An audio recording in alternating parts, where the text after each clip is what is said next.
खुल्या बाजारामध्ये सोयाबीनला कमी दर मिळत असल्याने शेतकऱ्यांनी सोयाबीन मार्केटला आणणं बंद केलं आहे. परिणामी मार्केटमध्ये सोयाबीन नसल्यामुळे शुकशुकाट दिसत आहे. आपण बघू शकतो, मी सध्या बुलढाणा जिल्ह्यातल्या चिखली येथील कृषी उत्पन्न बाजार समितीमध्ये आहे.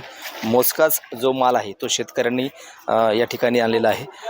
सोयाबीनला सध्या 4300 रुपयापासून 4900 रुपयापर्यंत चिखली बाजार समितीमध्ये दर मिळतो आहे. मात्र जो नाफेडचा दर आहे तो 5328 रुपये असल्यामुळे शेतकऱ्यांनी नाफेडला सोयाबीन विकणं सध्या पसंत केलं आहे. मात्र ज्या शेतकऱ्यांनी नोंदणी केली नाही त्या शेतकऱ्यांची सोयाबीन ही बाजारामध्ये विकावी लागते. मात्र बाजारामध्ये भाव नसल्यामुळं शेतकरी अडचणीत आलेला आहे. शेतकऱ्यांनी सोयाबीनची साठवणूक करणं या ठिकाणी सुरू केलेलं आहे.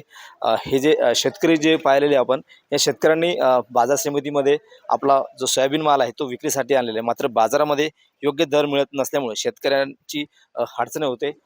सुरुवातीलाच पावसाळ्यामुळं जो अतिवृष्टी झाली त्यामध्ये शेतकऱ्यांच्या सोयाबीनचं मोठ्या प्रमाणात नुकसान झालं होतं. मात्र आता योग्य तो दर मिळत नसल्यामुळे शेतकऱ्यांनी सोयाबीन जी आहे ती सध्या विकणं बंद केले. परिणामी घरामध्ये साठवून ठेवत आहेत. आडत व्यापारी आहेत आपल्यासोबत. काय नेमका परिणाम झाला, शेतकऱ्यांनी सोयाबीन आणणं बंद केले, बाजारामध्ये भाव मिळत नाही का? नाही, ॲक्च्युअल काय आहे, बाजारात आज रोजी 4400 पासून ते 4900 पर्यंत बाजार भाव आहे. आणि चांगल्या प्रतीचा म्हणजे सोयाबीन असेल तर तिला 4900 पर्यंत चांगला भाव आहे.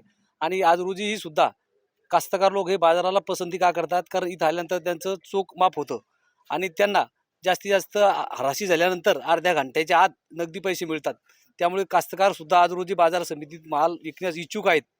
परिणामी काय झालेलं आहे की नाफेडचे भाव 5328 रुपये आहेत.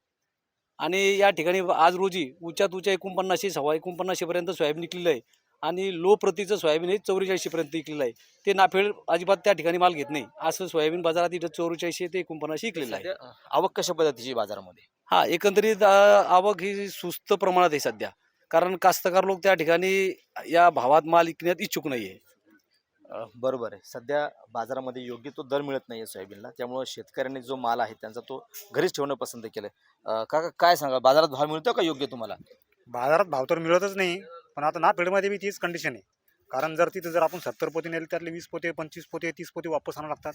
आणि शिवाय पैसे कधी भेटतील याची गॅरंटी, इथं नगदी पैसे भेटतात. तिथे जो 5328 भाव आहे तो योग्य आहे का, तुम्हाला पडतो का? तो तर परवडतच नाही, कारण आता याचे उत्पादन खर्च बी नाही भेटू राहिला आमच्याला. नक्कीच. तर हे होते शेतकरी जे कृषी उत्पन्न बाजार समितीमध्ये ज्यांनी माल विकण्यासाठी आणला होता. मात्र अनेक शेतकऱ्यांनी कृषी उत्पन्न बाजार समितीमध्ये त्यांच्या सोयाबीनला योग्य तो दर मिळत नसल्यामुळे आपल्या घरीच सोयाबीन ही साठवून ठेवणं पसंत केले. आणि जो 5328 रुपये नाफेडला जो भाव मिळतो तिथे सुद्धा अनेक प्रकारच्या अडचणी शेतकऱ्यांना येतात. त्यामुळं शेतकऱ्यांनी जी सोयाबीन आहे आपल्या पिकवलेली शेतामधली ती सध्या योग्य दर मिळावा याच्या प्रतीक्षेमध्ये सध्या घरीच साठवून ठेवणं पसंत केलं आहे. कॅमेरामन निलेश देशमुखसह गणेश सोळंकी, TV9 मराठी, चिखली, बुलढाणा.